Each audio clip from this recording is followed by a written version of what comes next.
I think that we should start this episode just like the beginning of the film. Just a lot of wet noises. Clapping cheeks. And sucking on people. Well, who's clapping Kissy, who? Kiss. Yeah, who's clapping who? Choke. Gargle, gargle.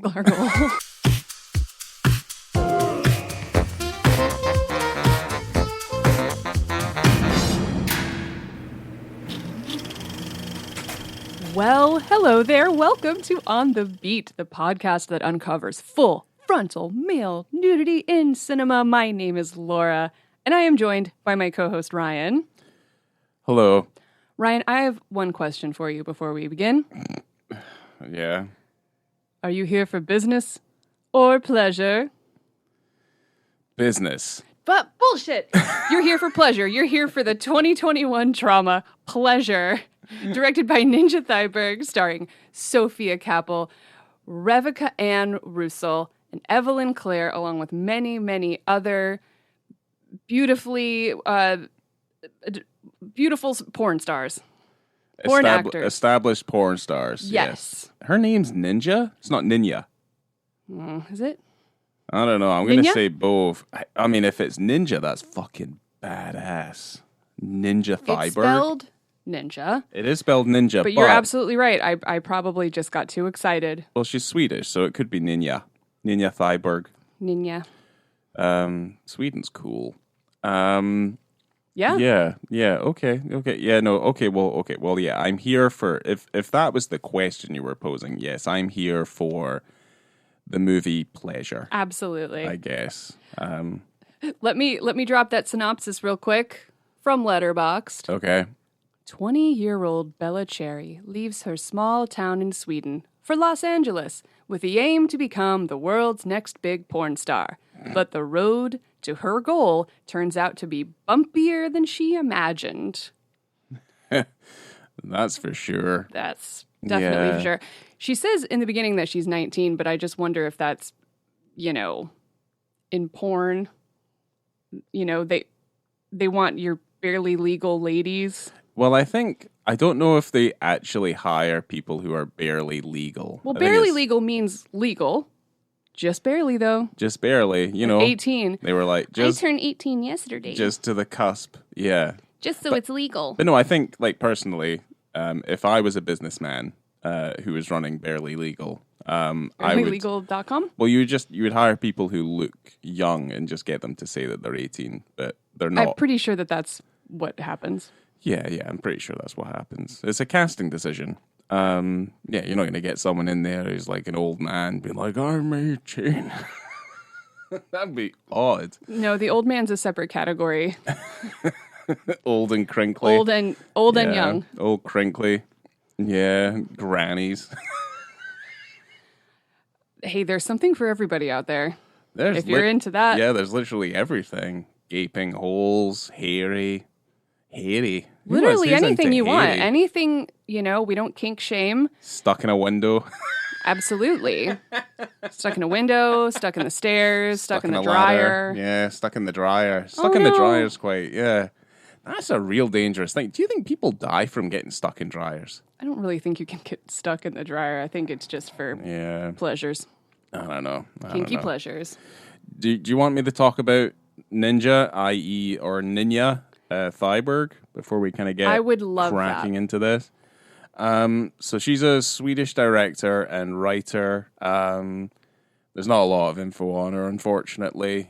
She's known for this movie, Pleasure. Pleasure was also a short film in 2013, and she was also known for a short film called Hot Chicks. Pleasure from 2021 is her directorial. Not the Rob Schneider Hot Chicks. No, but you just interrupted me right mid-sentence. Pleasure 2021 is her directorial feature debut. But she has a modest collection of shorts. Here. So it begins in 2010 with VAT, which also means wet. Mother, Father, Child from 2011. Afro from 2012. Pleasure, obviously from 2013 that I mentioned. Hot Chicks from 2014. Catwalk from 2015, The Kill from 2015, Hingston, which also means stallion, from 2015, Girls and Boys from 2015, and then Pleasure in 2021. Yeah, it looks like she had a very busy year in 2015. Yeah. But yes, Pleasure is her feature film debut. Yeah, you already said it, but I had written it down as well that this came from the short of the same name. Yeah, very, very similar in context. I think it's just a behind the scenes of a porn shoot, which is kind of Pleasure's a weird little thing where it's obviously a fictionalized story, but it kind of skirts a fine line between being like a documentary, because there are parts in the film where it goes to, like, for example, AVN, the convention in Las Vegas, where I'm pretty sure they're just normal people attending AVN, doing what those sorts of dudes do at AVN. So yeah, I do feel like it does skirt a quite fine line between being documentary and kind of pulling the curtain a little further than maybe we want to. But it does include a lot of current adult entertainers in the film, so I guess there has to be some kind of level of understanding. Yeah. I didn't really see it like that. I think this movie's very funny and also quite dark at times. But yeah, it's just her struggle to get to the top and the things that she's willing to do and try to be the biggest star out there. My main concern with it is her level of naivety. I find it odd in this modern era in 2021, which I'm assuming is the era that she is embarking on this journey, that she's at times doesn't do her research before going into, like, jumping into certain things in this film. Well, she's rushing into the situation. She wants to be the biggest and the best, and she wants to do it here and now. And so when she is told there's certain things that she has to do in order to get to where she needs to go, I think she's just jumping into it. And yet she's a young girl, 19, 20 years old. You don't listen to the people around you and you just jump into it, and then you realize that you jumped in too deep. I mean, that's life, man. Yeah, no, I think you're correct. Yeah, I certainly wasn't making great decisions at 19. Did I ever tell you that story about how I almost became a camera operator on a porn shoot? You absolutely did. Yeah, and that was entertaining. That's like first date material, you know? Yeah, no, I've lived a life. But the thing is like, I'm going to make, to try and amuse myself through the course of this, I'm going to make a lot of references to Rocky. Because when I first finished watching this film, the first time that I watched it, it reminded me a lot of Rocky. Okay. Do you want to extrapolate on that at all right now, or are you just going to put it in your pocket for later? So she starts at the bottom, just like Rocky did, and he's making his way through the ranks to fight the grand champion, who in this story, in Pleasure, is, what's her name? Because she's a real porn star as well. Ava. She's the Apollo Creed of this story. Yeah. She's the best of the best, and she has to conquer her in order to become, the world heavyweight champion of cocksucking. So, in this regard, the film is split up into certain, and I call them scenes, but these are the porn scenes is what I'm referring to, where she's testing herself, she's pushing herself. This is her training. You know what I mean? Absolutely. Rocky lifted logs and stuff in, the Andes or wherever the fuck he did in Rocky 4. And then her chasing the chicken is putting anal plugs into her anus to stretch it out a little bit. Yeah. Yeah, absolutely. Catch the chicken, Rock. That sort of thing. Here it's just like, put the butt plug in. And, that is a perfect comparison. Yeah, so that's what got me. That's what got me through. Wow. Her Mickey is that Hope girl. Yes. Or Joy. Joy. Yeah, there you go.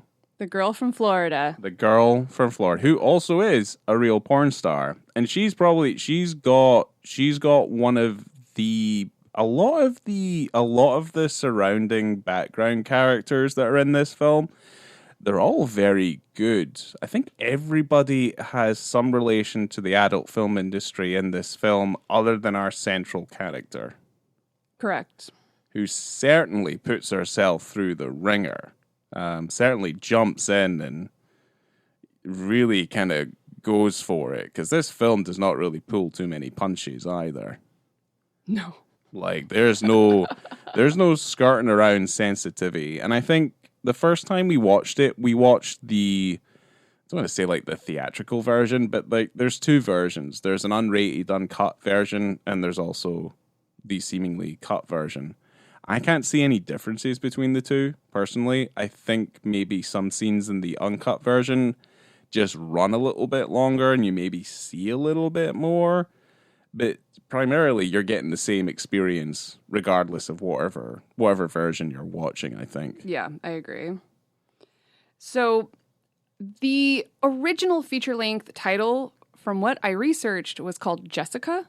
I don't quite know why, but when I was looking it up, Jessica kept coming up, and I'm like, why would you change the name from your short, like, that's Pleasure, which is a good name, to Jessica? No one's named Jessica.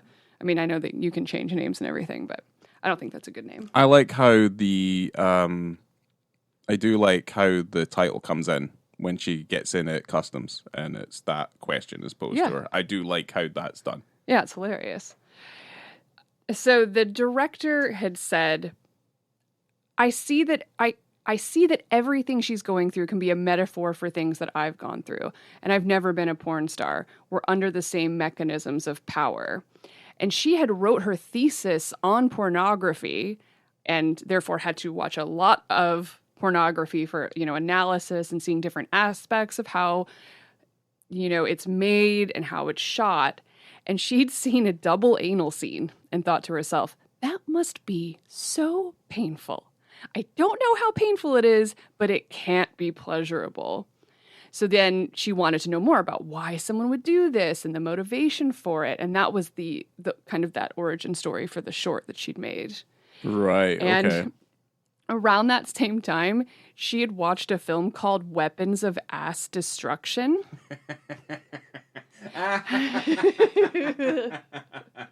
That's amazing. Yeah.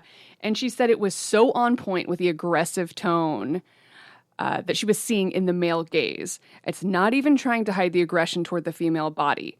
Ass destruction. It's not saying, oh, she likes dicks in her ass so much that she wants two of them. Yes. It's about destroying. Yeah. And she was fascinated by that.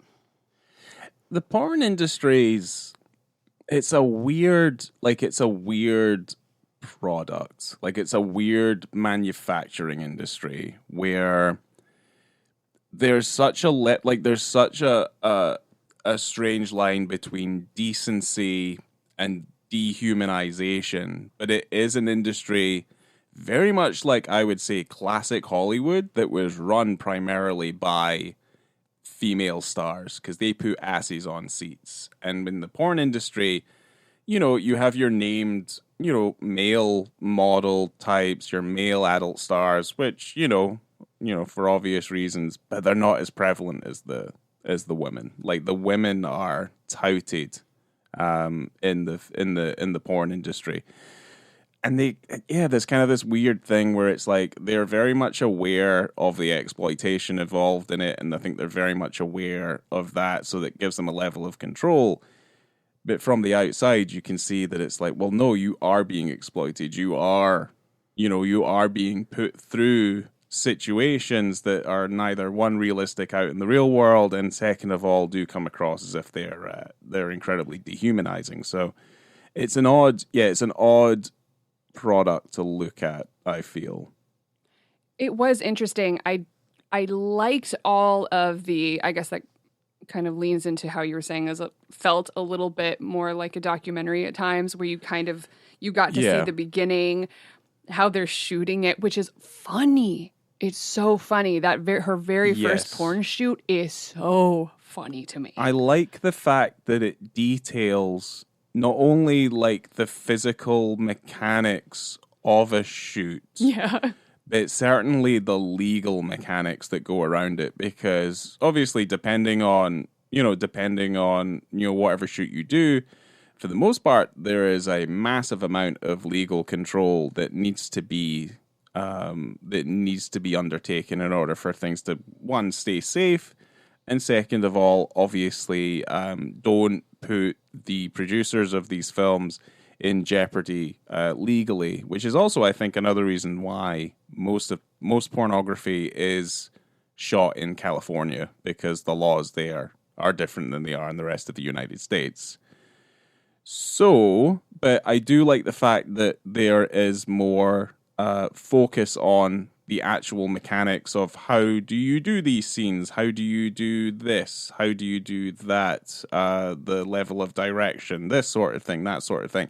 And it comes across as genuine because they are using real directors and they are using real stars in these situations. And effectively, our lead is kind of pushed into those situations and she's kind of reenacting it as, acting to be a porn star. Yeah. She has my birthday, the character, Bella Cherry. Okay. April 27th.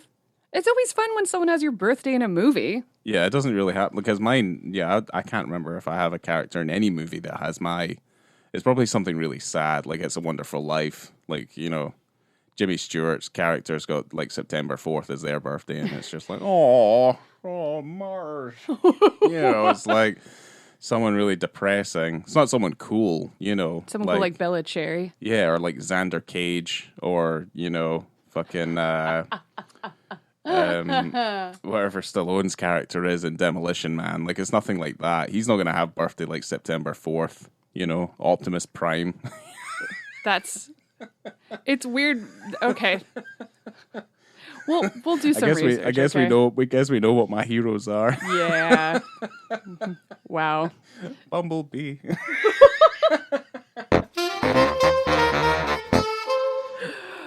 Okay. We got to get back to the point. The point is going to be a boner. It's going to be loads of boners. So many boners. And you know what? Before we get into this, I did, because we're talking about like the documentary like style of the film and kind of how it really kind of gives you an insight into the industry and stuff. I remember watching a documentary on Netflix, which is pretty much like picture for picture, almost exactly the same as what Pleasure is. Basically, it follows a group of young girls. We focus on primarily one girl who's entering a porn house and has a very similar story to, say, the guy who's managing the talent in this movie, this guy called Mike. There's also this other guy where it's basically just a rinse and repeat of like, women who want to be porn stars, who want to get involved in the adult film industry, and he just has a rotating door of talent that comes in and out. And I remember that documentary really showed some light on like they have to get tested, they have to do this, they have to do that. And one of the worst parts of the film, because you showed it, was that they worked one of the girls a little too hard, so her vagina swelled up. And do you know what those, you get those candy lips? Okay. It basically looked like two balloons put together. And it was red raw. And it's just like, you have to stop. I think she also got pink eye as well. Like, that just happened. Well, she got pink eye in the documentary too. And that happens when you're working around buttholes. Well, that documentary leaned more into like, well, this is exploitative, and then she got a boyfriend who did nothing but just moan about the fact that it's exploitative, and it's like, okay, dude, that's fine. You're kind of painting your now current girlfriend in a bad light by saying things like, this is whorish, this isn't something I agree with, any of that sort of thing. It's like, I'm looking after her safety. And to me, I'm like, in a world now where information is at your fingertips, I don't think you can be surprised when you go into these situations and it's like, oh boy, this is a lot more than I thought it was going to be. I don't know. I think that's a tough thing to kind of I think it's decipher tough because yeah, it's generalizing. I am generalizing. In this particular story, I don't necessarily see her being exploited. There are times where it is hard, and she gets into a situation or two where she feels uncomfortable. I mean, it's basically... Which is also within her own control, because during the beginning of every single shoot, they go over your do's and do nots, things that she will and will not do, and she agrees to all these things, knowing that there are things that she definitely doesn't want to do that she maybe does anyway just to move up the porn ladder. Yeah. So she is aware of the things that she's putting herself through mentally and physically, and she's agreeing to do them. Exploitative? Not, I don't think for this character in particular. Yeah. The whole of the industry, good God, I don't know. Who knows? That. I think we're also getting a relatively quite sanitized view that's very particular. Yeah, it's of the industry in this movie. I think as much as like the stuff that happens to her is fucking terrible. I mean, there's pretty much it just comes down to being rape at one point. I still think it's still, this is the very much controlled sense of it. And certainly, I remember Louis Theroux. He did a documentary where he saw some pretty heinous stuff. And I think the guys he was interviewing who were doing that stuff, like most of them are in prison now. And you certainly see that now, is that maybe the practices of the past starting to catch up with performers now who have maybe done things that are questionable and rules just haven't been followed and things like that. I think things are a little bit more strict, a little bit more controlled now than they were. Yeah. Back in the day. Okay, I was going to say before as well that this movie doesn't have as many penises as you would expect for the type of film that it is, but it has a lot. I think it has just the right amount. Yes. Just the right amount. And that's the thing, we're not seeing I guess it's not a 9-song situation. We're not seeing the pounding and the sex, so to speak. We're seeing a lot of like the preamble, the prep, the mechanics of it. Like the little touches that I like in because there's a bit where she does that kick shoot, right, with that famous director that everyone's like, holy shit, you got to work with that director. Oh, with all the ropes and the swings and pulleys? So like the ropes and the aggression and the kind of faux violence stuff, the whipping, the tickling, all that sort of thing. Right. There's a bit where the guy is like, could you give me a hand? And the assistant spits in his hand and he uses that to like, because I don't know if she's like the fluffer, like she's the on-call fluffer just in case. Right. That's one thing that disappointed me. There's no fluffer. I didn't see a fluffer in the film. Everyone's managing their own.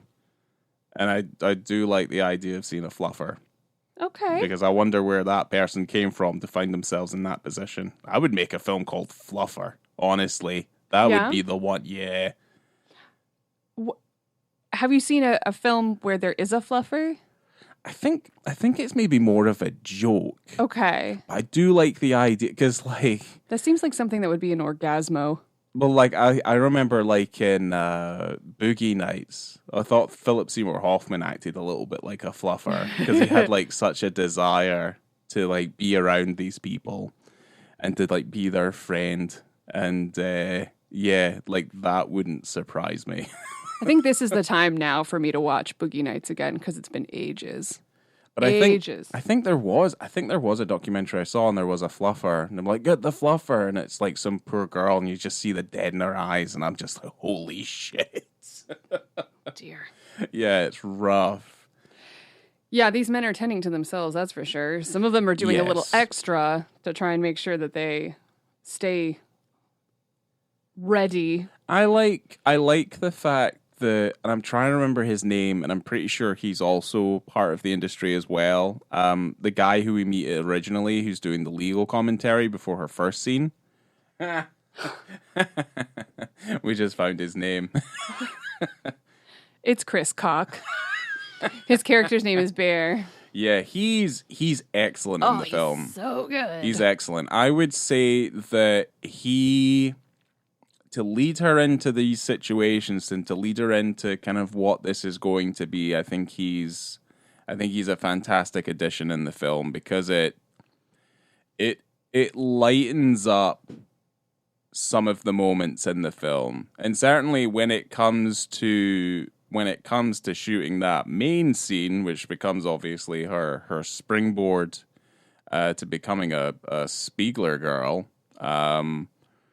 he's definitely one to be like, yes, I know you and I like you and I know where you've come from. I just don't want to hurt you. So there is a level of compassion that's elicited here. One of the rare people in this film that genuinely has her best interest at heart and knows what she wants and where she wants to go and is a friend. I mean, even the scene that's like super, super rough, like I still give a lot of, I don't want to say credit or anything, but like these are like business people, like they're professionals. Yeah. You know, like they're not fucking around. It's like they're not going to pay money out for things that don't happen, and they're not expecting to pay someone who's not able to perform the tasks that are needed to finish off the films that they're making. So like there's a really weird line being elicited here where it's kind of like, well, this is a business, you know, and then maybe that's where like, you know, and it's kind of like, well, yeah, just because you like having sex, like you can't remove yourself from the fact that this is a business and you need to perform to what we're looking for. Certainly when you're in agreement that you're able to perform the things that we're looking for. Of course. So, you know, it's also the same argument that's like, you know, there's a lot of porn stars that they come out of the industry either penniless or they don't have much of anything. I would say that obviously with the coronavirus pandemic, and obviously the advent of OnlyFans and things like that, like the amount of money that people are able to generate doing that sort of content now is insane. Like the acceptance of sex work and stuff now, it's far more acceptable now, and I think even. And this is kind of going off on a weird tangent, but like even now with like this current generation, like Gen Z, who aren't particularly, you know, either sexually active or sexualized for the most part, you know, the adult performers are still able to find some way of making an income even in these kind of terrible circumstances and things. So I do understand that level of like trying to take a bit of it back. But for me, yeah, this film to me kind of feels like, yes, we're following her journey and stuff, but yeah, there's very much a lot of just like the ins and outs mechanics that you might not have been aware of before. Yeah. It's great. Why don't we jump into that first penis scene? Yeah, I think we're just gonna do the penis scenes, right? We're not gonna go too deep into the drama. Whatever. We'll see what happens. I think that's really up to you guys. You should be watching the movie yourself. Because when does she meet her Apollo Creed? That's what I'm wondering. It's later. So okay. Her very first shoot, her first job, her first film, that comes in. Well, the scene itself is about 5 minutes and 16 seconds into the movie. So it's a straight scene as well. It's a boy-girl scene. Yes, it's a straight scene. So, you know, she just arrived to LA, her first shoot, and she is playing an 18-year-old virgin ready to have sex with a middle-aged man. Yeah. Brian, who's the middle-aged man, also part-time cameraman. He's topless. Oh, I think he was wearing a terrible shirt, and he's also wearing terrible jeans. I loved it. You could see the craft service table on the side. I loved everything about this. Yeah. And he's told to get ready. And you can imagine what that would entail. No fluffers involved. Man's doing it for himself. Nope. It's so awkward. And it didn't take him long either. He's ready to go. He's absolutely ready. He's absolutely ready to go. professional. But she gets cold feet for a minute, and luckily Bear, Chris Cock, is able to have a real conversation with her and get her back on set to do the job. It's the director that gets her to do that, though. It's it not was Chris was Cock. that guy? Yeah, it's the director, and I'm pretty sure he's probably a real director as well, because I can't see him. The cast list is fucking massive. Yeah, so, it's crazy. You have to kind of watch the film. So if we're not 100% sure, I think naming everybody's going to be that won't make any sense. It's not going to make any difference. Yeah. So she gets back on set. And the moment the camera turns on, she just clicks right into character. She's ready to go. And they just start filming the scene. So yeah. Brian gets his pants off it's so funny. He's holding the camera, right? And he's just trying to shuggle his pants down. And he's like trying to step them off. And I think he even maybe tried to get a little bit of help to get his jeans off. And then, the scene kind of goes from there. Yeah. But yeah, there's just a classic porn shot of her on her knees, and he's got the camera, and it's just, from his waist down. And well, this is one of the few occasions in any film that we've covered where there is a straight up close up on a big erect dick. Yes. And for the most part, the scene itself is comprised of a lot of very tight, extreme close-ups, but this is the thing. Like, we are seeing that dick from the perspective of her eyeline and where she is kneeling down from, and that's all you see. So it's very clever in the respect that, this is it. Like, this is her moment, and this Johnson's just, literally staring at her. Yeah. And it is right in her face, and it is so imposing. And I do think that this moment in the film, probably bar any of the other, is one of the most important moments in the film, and probably in any film that we will cover on the podcast, because it is the epitome, the perfect shot that encapsulates how she's feeling at this particular moment, because it's daunting. And you're looking at it, you're like, holy fucking shit. It's right there, right in your face. And it's like, all right, let's go. He's also he's a professional adult film actor. And if anyone has seen pornography, this guy is, it's huge and it's scary. It's huge and it's scary. Yeah. So I do respect, and this moment probably, because this is the only kind of time this happens, and I guess there's a level of fixation on it because it is important. After this, the rest of the scenes, dicks are there, but they're not as prominent as this moment is. Because even if this is just the moment in the movie, and it obviously isn't, this would be more than enough. Completely for us to cover it on the podcast. This is the seminal penis. Oof, yeah, that was a word choice, wasn't it? Thank you. I did it on purpose. Oh. Because if she didn't touch that wiener, there would be no other wieners after that. Yeah, no. Because she would be too scared. Well, the film would be over. Exactly. Yeah, Rocky wouldn't go the 12 rounds. It would be over. Absolutely. So, yeah. It's there's one part of that scene that really grossed me out. So, it's a boy-girl scene, and they have sex, and he's laying on his back, and there's a shot of his toes. Did you see that? Yeah. They were disgusting. He needed a pedicure so bad. And I'm thinking, all of the prep that she has to do, all the prep she has to go, everyone has to get tested, right? Yeah. But you have to douche, you have to shave, you have to make sure that you don't have... Make sure it's all clean in there. So everything's good to go. I think he even says that. He's like, oh, so you can be nice and clean for me. Okay. Well, I think But what does he have to do? No, well... He couldn't even get his toenails clipped?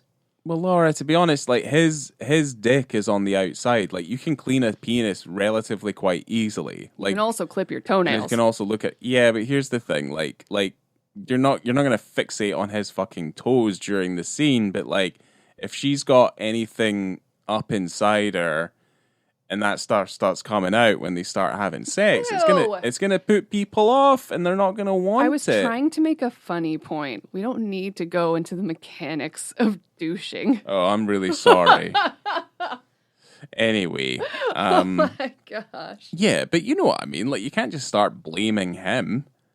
I'm not blaming him. I'm just saying that if everyone is getting ready, he also should take care of himself. That's all. I'm sure he does. He knows what he's up to. All. Yeah, he knows what he's doing. Yeah, no, but I did like that shot of the feet because of the because again, it's like it's what she's seeing and like that's what she's looking at is just his feet. Yeah, it's pretty funny. When they finish and she's all covered in goo. I thought it was hilarious because she gets her phone, and I never thought about before now about, adult film actors being online and being on social media and things like that. Yeah. So this was really interesting to me too. So, she's all, no one wants to touch her. They're like, get her a wet wipe, immediately. Do you want to take a shower? She goes, give me my phone. She starts taking pictures and it's all gooey and all stringy and gross. But she posts it online, and she does a hashtag, and I'm probably going to pronounce this wrong, but it's Jantelagen. And I looked up what that meant, because she had some hashtags in Swedish and then some in English when she was making her post. Yeah. But apparently that's a pretty common phrase in Sweden, and it means putting the success of the group before the accomplishments of the individual. Huh. Interesting. Yeah. Okay. So, Jantelagen. Okay. Yeah, I think, I mean, adult film stars and the prevalence of social media, like, they survive off the back of their fan base, Hey, I'm Joy. I just made it to LA and I've been tested and I'm ready to suck some dicks. I like Joy a lot. I like Joy because that's the one person that Bella becomes really good friends with, and she is from Florida.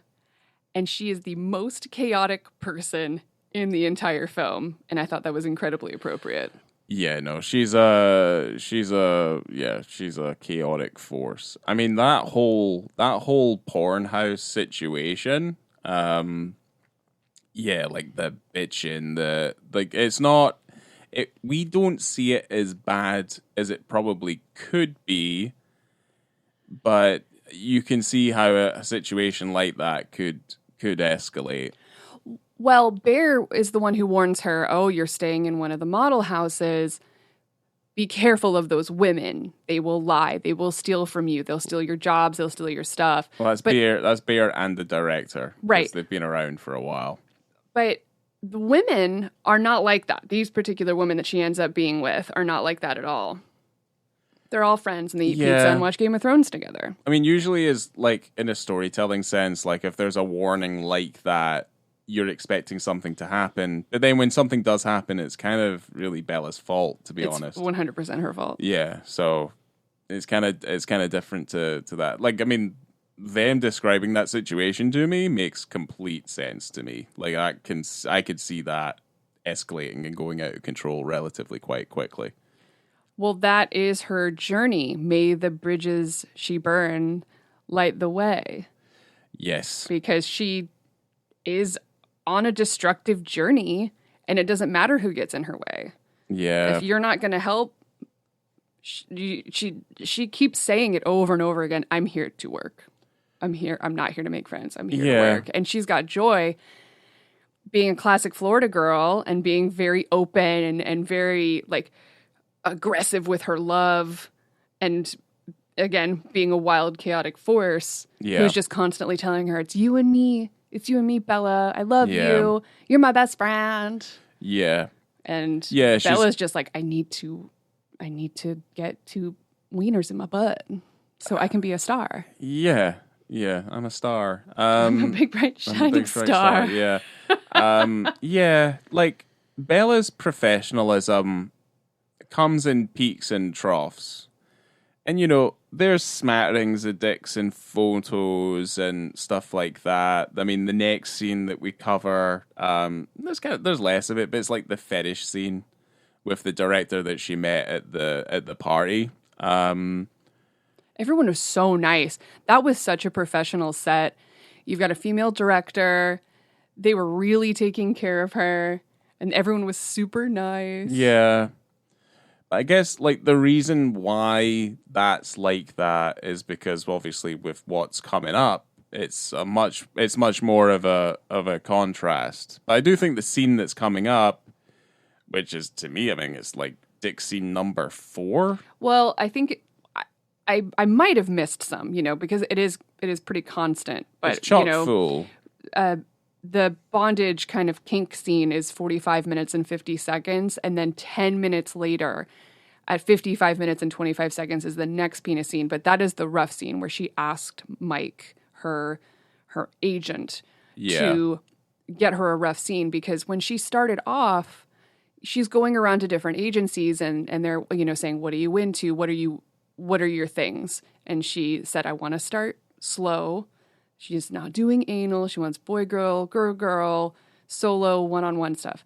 And she's doing that with Joy, who's like, I'll do anything. And she's just listening to all the things. She's like, I'm a whore. And so she's realizing in order to become a Spiegler girl, right, which is the cream of the crop. Pretty much, yeah. She's got to do everything. She has to be open to do anything, I think is the big thing. Yeah. And she hasn't yet demonstrated her worth in the industry. Because I guess, like, at least in the industry that's depicted here, is like the further you go, the higher you go, technically. Yeah. So she asks him to set her up with a rough scene, and ends up being 2 guys and her. And it starts off so nice, like all of the other ones, where, can I get you new water? Here's the things you need. Let us know if anything goes too far and you need to take a break. And they go, try not to take a break, but if you need to, they're saying all the right things. Yeah. They're saying everything you want to hear to make you feel comfortable. Yes. It doesn't turn out that way. No. She does try her best to keep it together, but when you're getting spit on and slapped and getting the shit kicked out of you, pretty much. Yeah. She had the shit kicked out of her. And effectively, like, you don't see it. But effectively to her, like it's a sexual assault. Absolutely. And it certainly is. It comes across that way. Because they end up stopping the shoot like a couple of times. And there's a lot of flashes and stuff like near towards the end, because it's kind of like she's repulsed by like what's happening to her. She's crying. Yeah. But then also you would expect the person to be crying, in would, that scene. But the thing is like, the guys who are in it, they're very professional, and they do realize when she starts to scream and cry that they just immediately stop and they're like, oh fuck, are you okay? Because again, these people are fully expecting, because they've done this before, that the person knows what they're getting themselves into. Yes. And it's a business again. They need to make sure that they're ticking off the boxes and things like that. It was go ahead, sorry. Well, the director and the camera operator, he kind of talks her back into getting it done. And then when it stops again, he's like, look, everything you've done up until this point, we are right near the end, will be for fucking nothing if we don't just finish it. Yeah. And that's some real talk right there. Because again, like after this scene, because the scene's awful, right? It's very uncomfortable. I certainly don't like. I mean, we had it on this morning. I fast forwarded through it because I'm like, I don't want to watch this again. It's like it's meant to be that way. Like it's meant to be fucking horrible, and you're meant to feel uncomfortable watching it. But there is a level to where, I stand with like the agent, I stand with like the director, and I'm just kind of like, why the fuck did you not, like, what did you expect? Like, what did you expect to happen? I agree. You didn't do your research. You didn't look it up. You didn't do this. You didn't do that. It's like you could tell Mike all you want to go fuck himself, Like, he'll get another girl and it doesn't really matter to him, but he's just like, look, like, this is the way it's going to be. Like, what did you expect when you got on that plane to come to America? But it's not even that. It's that she asked for that type of scene. Yeah. Because she is so hyper-focused on climbing that ladder. Yeah. But she wasn't really thinking about the consequences of that to her mental health. So that's fully on her. But then other than the horrific realization that what is going on is fucking horrible, like, what are we supposed to, like, as an audience, what are we supposed to take from that moment? It's like, okay, maybe we're like, as a character, she feels like she's well in over her head and it's maybe time for her to go home. Yeah, she considered it. Yeah. Or is it time to start chasing some chickens? Well, you know, I think it's time to chase some chickens. Like, pound a side of beef in in a meat freezer. You know? Maybe what do you want to climb those steps? Are you wanting to jump into black.com? Yeah. Okay. And so like 15 minutes after that scene, we have the black.com scene. An hour, 9 minutes and 20 seconds where we get to see Bear again. That treasure of a man. She goes on black.com, which is, you know, it's a porn website because, as Bear said, that the interracial porn is the biggest taboo, right? Yeah. That's what he said. Mm-hmm. So, and she's like, that's racist. He goes, yeah, duh. It is racist. So she calls black.com and she says that she will do the shoot for free. Yeah. And asks Bear to do a double anal scene with her. And she's been practicing, like we've been talking about, getting those chickens and putting and stretching out her butt to make sure that she can try to make this happen. Yeah. So, you know, and this scene is basically the short. You know, this or the proof of concept that got the feature made was the double anal scene. Got you. Weapons of ass destruction. Well, the thing is, yeah, I mean... This is not weapons of ass destruction. It's very tasteful. No. Well, this is, yeah. As you might expect with the website name, you kind of get an understanding of exactly what's going to happen. Two black dudes are going to, you know, show this girl who's all alone a good time, I suppose. It reminds me of, have you seen a film called The Moguls? I think it's with Jeff Bridges. And they decide they're going to try and save their town by making a porn movie and trying to sell it. And then eventually they end up just making a nice movie. But there's a scene in that where, because obviously the common conception is that black guys have big dicks, right? That's the common conception. Okay. Do you agree or not agree? Like I feel like I'm just talking into a void. But no, in the movie they like Jeff Bridges hires two black guys, and then in the scene when they go to take their trousers off, they have to cut, and then it's the conversation they have in the hallway where they're just like, this is meant to be the scene, you know, with the two black guys. And they're like, look, we don't know what you were expecting, but like, we don't all have massive dicks. Have I seen this film? I've got it on DVD. It's very funny. Like, it's not a great film, but it's very funny. Is it The Amateurs? Maybe it has two names. Potentially. I thought it was The Moguls. Maybe. Because I think that's what it is on my thing. It could be The Amateurs. But yeah, no, I think it was called The Moguls. But yeah, there's that scene, and I thought that scene was pretty funny, where it's just two guys are just like, yeah, just so you're aware, like, not all of us have massive cocks. That's pretty funny. But like, yeah, I mean, if anything's going to stick, I mean, good for them, you know. Oh my gosh. There's not too much to say about this. She does it, you know. Bear had to shoot stuff into his penis to make sure that he stayed erect. Yeah. And there's a lot of that going on in the industry as well, genuinely, where it's super, super difficult after you've been doing it for a long time to keep it from going soft. The one thing I do like about this scene, because it happens, and you see a lot of dicks getting rubbed and injected, that sort of thing. Like, that's fine. There's nothing as prominent as what happens in that first scene. I think that's what we kind of get out of the way first. There's nothing as prominent as what happens in that first scene that she does at the beginning of the movie. Yeah, there's definitely more scenes as well. I think I missed some. There was one it probably was after this. Oh, I did write it down. Foot licker. Okay, yeah, no, that's fine. But even then, like, that's not too prominent either. You see bits and bobs, but it's not as prominent as that first scene is. No. But the one thing I do like in the extreme double DP scene is that she looks up and sees the window, and it's just like the clouds.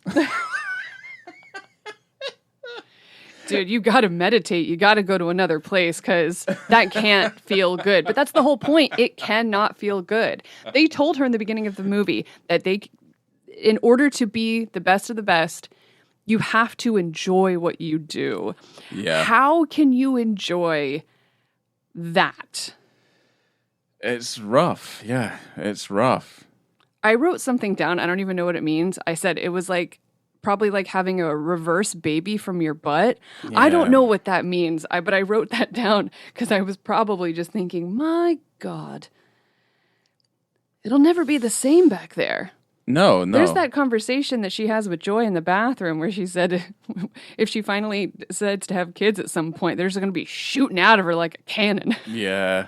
Yeah, I don't know. Like, that's a kind of aspect that, I mean, I don't know if that's a question that's ever been posed. It's just kind of implied that, it's just nothing's ever going to be the same, no. You know? Or, how does a porn star enjoy sex after doing porn? Like, that sort of idea.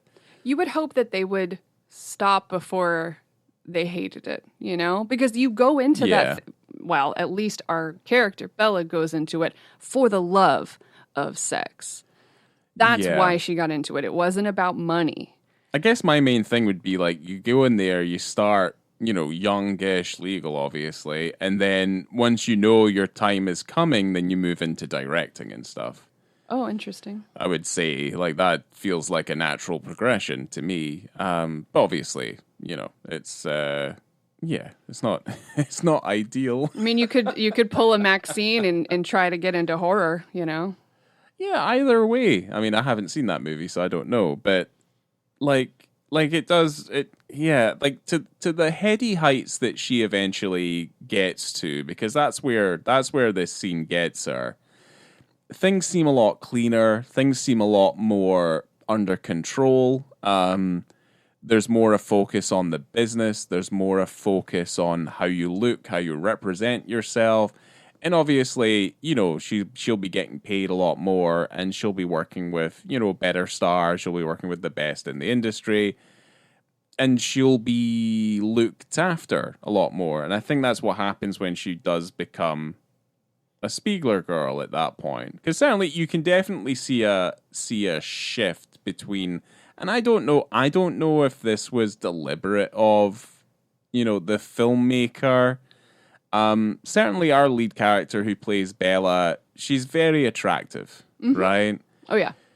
There's certainly a sense of the girls that she's hanging out with in the porn house. There's a little element of trash going on there, and I don't know if it's a deliberate choice from the director to do that. Now, obviously, you get a sense of, like, their personality and stuff like that. Like, that's perfectly fine, but there's a huge difference between the girls who are in the porn house and the girls who are working for Spiegler. Like, that's... Oh, absolutely. Well, I think that's another reason that Bella wanted to get out of there, because she knew the quality of everything was going to go up, because the girls that she's around, I mean, just the way they carry themselves. Yeah. So... and it's like, it's a hard thing for me as a man to, like press, because it just makes me sound like an asshole. But I think that's it. It's very intentional. These girls are sitting around eating pizza. She's trying to take care of herself, and these women are just lazing about, smoking weed, blotchy skin. Just kind of like a little bit, I'm going to say a little bit more rough around the edges. Let's kind of put it that way. Yes, but everyone has a place in this world. It's hard to world. say something nice about it. Yeah, it's hard to be nice about it. But these women are very caring and very sweet people who do become her friends. But I think that I guess so. That also leads you kind of where the story ends up going was because of the friendships and seeing, is this what I want? You know? Yeah, I do. I agree and I don't agree in certain aspects of that. Like her journey, because I don't know. Like really? certainly, I mean, she goes through the whole thing and she's stepping on people along the way. Not in a cruel way necessarily, but she does what she needs to do to get to the top. She reaches the top and realizes that she is alone and she doesn't have anyone to fall back on. And so she realizes, you know what? Maybe what was most important is the friends I made along the way. I mean, I get that. I just don't know how interesting that is. Like to me personally, I think Joy's fine. Like I think those characters are fine. I'm like, what was your goals? Like, you got to the top. You got to the top quicker than most people, and it's like you're just gonna throw it away because it's like, well, what about my friends? Well, because you realized maybe it wasn't for her. Maybe she'll be happy to land somewhere in the middle. Maybe, or you never know. Yeah, it seems fine to me. You explaining it that way, I'm like, okay. I love a tale of friendship. I love a best friend story. Joy and Bella are best friends. Yeah. And she's realizing now because she's sitting in a car with Ava, who is just a non-person. She doesn't have a personality. When they finally do their scene together as well, they do a girl-girl scene. Yeah. Okay? To where the director says, Ava, all right, you're going to get down there and you're going to eat Bella out like there is no tomorrow. And they're like, okay, go. And she gets down there and she starts being mean. And I feel like she's lying. She's doing it to be... She's trying to get a one-up on her. I think she's being a cunt, yeah. She is, because she goes, nasty. I think she has a yeast infection. We need to do something else. So smelly. Yeah. Which, fair if that was true, but I don't think it was. I don't know if it was true. It was a power play. But yeah, the director's not going to be like, well, let me have a sniff. Right. That's not, yeah. Right. It's just like, oh, for fuck's sake. So then it turns into a strap-on scene where Bella then thinks that she is doing the power moves. But what she realizes is this person's a professional and she's acting. Yeah. So she thinks she's going, choke on it and being all rough. Yeah. And after their scene, she apologizes. And Ava's like, for what? Yeah. This is my job. She knows what she's doing. I mean, here's the thing. Ava's doing it right. She's not making any pals along the way. She's making plenty of money. She keeps herself looking pretty. And then when her time comes to go, she'll have plenty of money in the bank and she'll be laughing all the way there. I agree. Like, I think she's playing it the way that you should be playing it. But yes, Bella is soft. She is soft. She's a little too, she's harder than she is, which is evident from many situations that she put herself in. Yes. Well, as we know, the Swedish were, they didn't want to go to war during the Second World War, and they're very much a pacifist country. Wow. Okay. So. What the hell? What? Do you have anything else to add before I have one more thing I wanted to mention before we get into our ratings and things? Is there anything else you wanted to drop in? No, I think that's it. I'm just going to look up if Sweden actually was a pacifist country during the Second World War. So, wow. A24 had acquired the U.S. distribution rights to Pleasure, but then Neon actually acquired it instead because there was some sort of conflict over A24 where I wasn't wrong. They fucking declared neutrality in September 1939. Wow. They were perfectly happy just to sit back and watch. Wow. Wow. Okay. let me get back to this. So A24 had planned to release an edited version, more of an R-rated theatrical cut, and then they were going to do an uncensored version. But Neon was like, no, we're not going to do any sort of alternative edit. And so Neon acquired the rights to Pleasure after all. But there are still two versions. You know, you still have this one version and then you have this uncut version. I think there's probably the Neon cut probably makes more sense, but I can't tell the difference between the two cuts. It's probably because the director forced her hand a little bit and was like, I want things to be a little bit longer. And she's made things a little bit longer. It is really like it's of no consequence whatsoever to the quality of the film. Like it doesn't make any difference. Correct. Well, I'm going to let you go first with the ratings because I know, because we've talked about it already, where you're going to go. So why don't you just go first? For visibility and context, I'd Absolutely. say, I'd just say 5. And that's even just on the basis of that first scene. I like the fact that we're doing a movie about the adult entertainment industry. We have to see some erect dicks. I'm sorry. Totally. We have to see some dicks. Don't apologize. This first scene, though, the way that it's depicted and the way that it's shot and the way that it's kind of cut together and things, I think it's very clever. And I think it does help to substantiate how she's feeling and the intimidation and the importance of this moment in her chosen career path. So for me, I think this scene's very important. And I also think that it's essential. If we don't have this moment in this film, I think the rest of the film kind of falls apart because you're kind of finding, again, like personally, there's things I don't particularly like or understand about this character, but at the same time, this big moment for her is like this is the one stepping stone. Like she has to get on this step in order to get up these other steps that she's going to go along. And for me personally, like the way it's shot, the way that it's put together, the way that scene is depicted, and the level of importance and the weight that's put on that scene, I think it's it deserves nothing but 5 stars as far as I'm concerned. Cool. I'm on the same boat. If you don't give this 5 stars for visibility and context, I don't know what else is better. Then you've got a bad podcast. Right. Yeah. And we don't.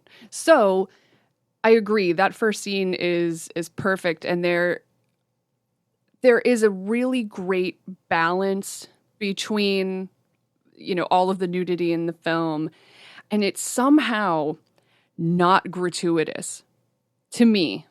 I did not find this gratuitous at all. It's shot in a really interesting ways to where you don't really feel that way. Some of it can be shocking, but I feel like a lot of that is down to that one rough scene, which is it's quite intense, and it's a lot to take in, and it's difficult to watch. But through the rest of it, it's really casual because it has to be, because these people are just doing their jobs.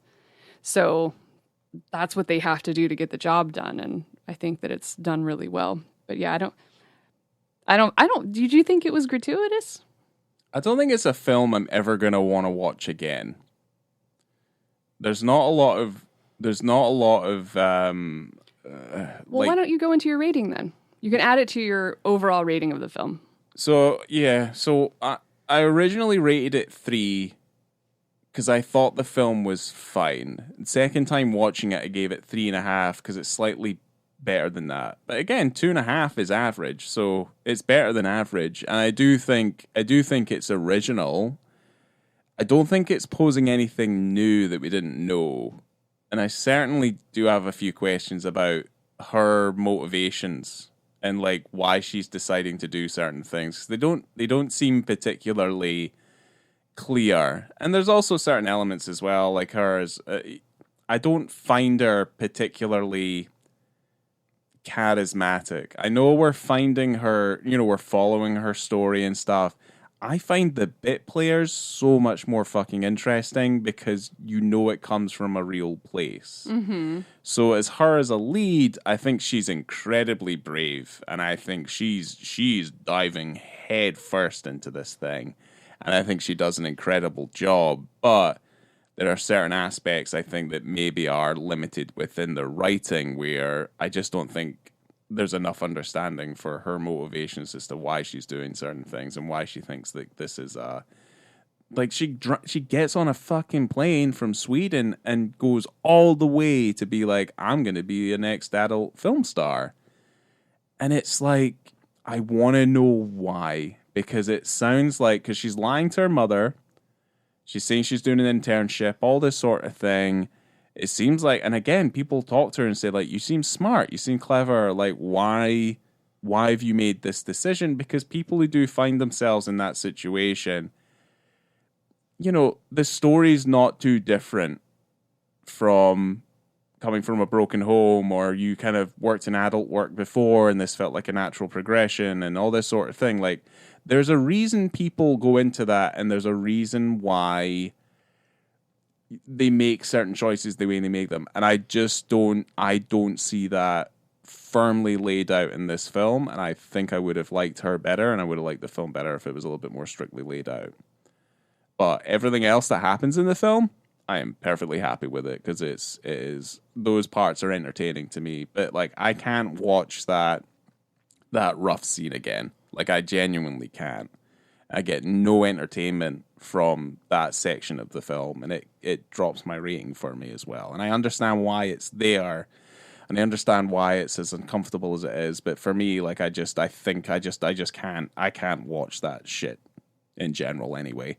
And I just don't have any revisitability with this thing. I think it's important. I think it's key to like what we're doing on the podcast, certainly as a piece of like modern sex cinema, but I can't see myself ever revisiting it. Well, I gave this film 4.5. I really liked this. Motion picture, I think I gave it quite a bit less when I first watched it. I think I gave it a 3. But I don't know. There was something, circumstances, the kind of food I ate that day, how caffeinated I am, how much wine I drank when I was watching it. Did I have a good day before watching it? Was it a shit day? I got shithouse hammered and I watched Pleasure. I remember I had a really nice meal while I was watching it. And I had a couple glasses of wine, and I had a great time. So yeah. The circumstances were there. The temperature was right in the house. It felt good. I think the difference is that, well, I remember hearing sex noises because I came home from work and you were watching it. I was like, oh, fuck, what the fuck is that? Like, what the fuck's going on? The walls are real thin. Yeah. Yeah, so when there's sex noises, and I had the movie up pretty loud, and he walked in the door, and I go, oh, did you hear it outside? He goes, Yes, I can. It was super loud. I'm like, boy, it's been loud for an hour and a half. Super fucking loud.